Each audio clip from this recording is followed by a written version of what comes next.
The broken seventh chord is a huge building block in constructing jazz language. Matter of fact, I would say that this is one of the most important building blocks that many times gets overlooked by young improvisers. Basically, when we use the term broken seventh chord, what we're talking about is the arpeggio, right? But specifically using the seven, right? 1, 3, 5, and 7, right? That idea is all over the place. Matter of fact, if you analyze the solos of Charlie Parker, Dizzy Gillespie, Sonny Stitt, right, you're going to find tons of broken seventh chords, enclosures, and bebop scale, basically kind of in the mix of what they're doing. And so this video is going to focus on the broken seventh chord idea. We're going to present this basically in 4 chord qualities. We're going to do our major seventh chord. We're going to do our minor, right? And in this case, it's a Dorian minor, so we have a lowered third and a lowered 7. We're going to do our dominant. And then probably the most important quality that we're going to hit is essentially a dominant 7 flat 9. This sound is used all the time over dominant chords. And so we're going to hear that flat 9. And in this case, we're really substituting the root out for that flat 9. All right, so we're going to practice together. We're going to play literally these 4 chord qualities in all 12 keys, right? You can check out the PDF that has that written out, okay? We're going to do major, we're going to do minor, we're going to do dominant, and then we're going to do that dominant 7 flat 9. We're going to do this 2 different ways, okay?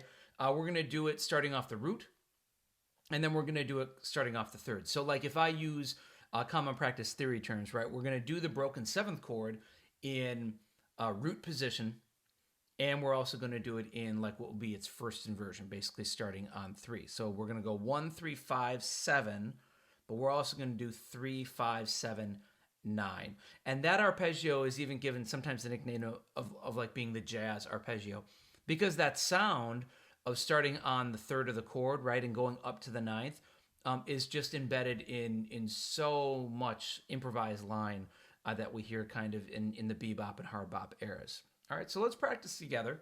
I'm going to get a metronome going and follow along. All right, we'll just do this together. Starting off in the key of concert B flat, right? That's how we're going to do this, okay? We're going to play it from the root, then we're going to play it from the third, okay? And then there'll be about a measure in between, right, the next chord quality. So in B flat, now we do B flat minor, and B flat dominant. And now that dominant 7 flat 9, and now concert E flat.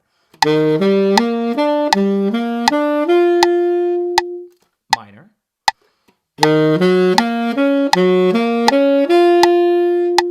Dominant.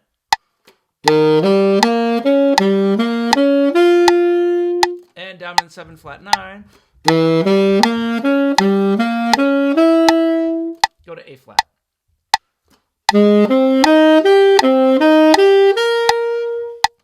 Minor.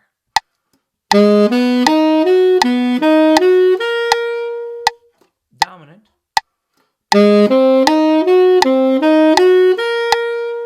Dominant 7 flat 9. Let's go to D flat.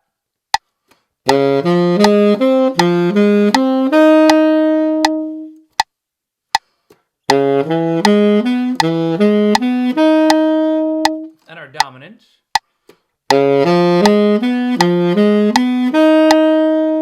And our flat 9. G flat.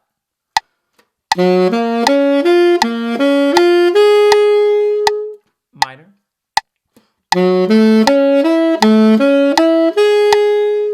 Dominant.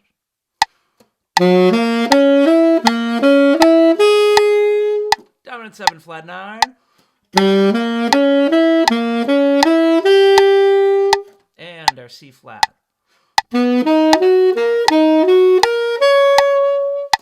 Minor.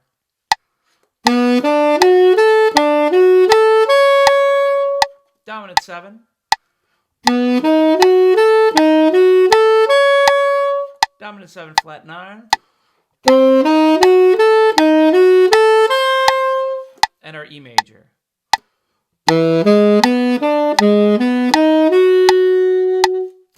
Let's do that again. Right, I missed a note. Ready? And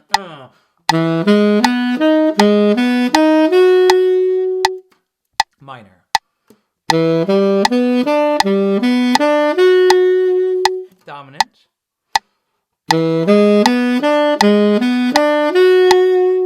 And dominant 7 flat 9.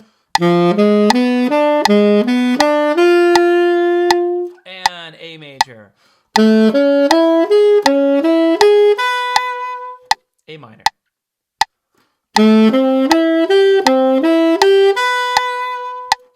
A dominant.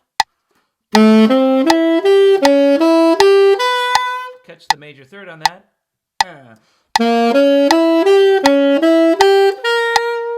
Go to key of D. Major and now minor.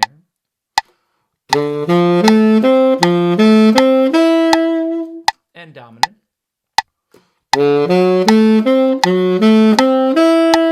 Dominant 7 flat 9. Let's do key of G.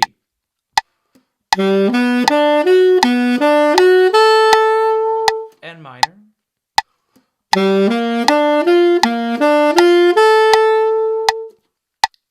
Dominant. Dominant 7 flat 9. Let's go to key of C.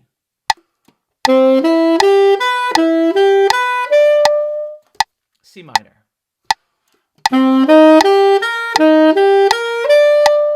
C dominant.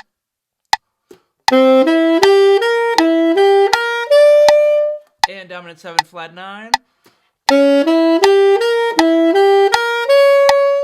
Key of F.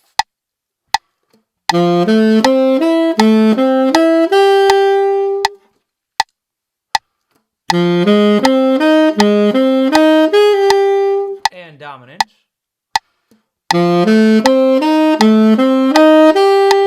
Dominant 7 flat 9.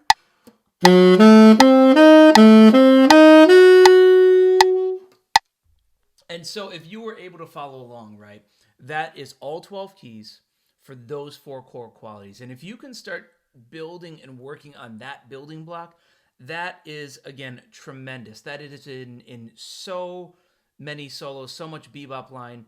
I think that there's a little bit of a misconception that it's all about the scale. Scales are important. That's how we get around our instrument. But if we start really analyzing bebop solos, we are going to find, right, in this language of improvisation that was codified by Charlie Parker, Dizzy Gillespie, and Bud Powell, right?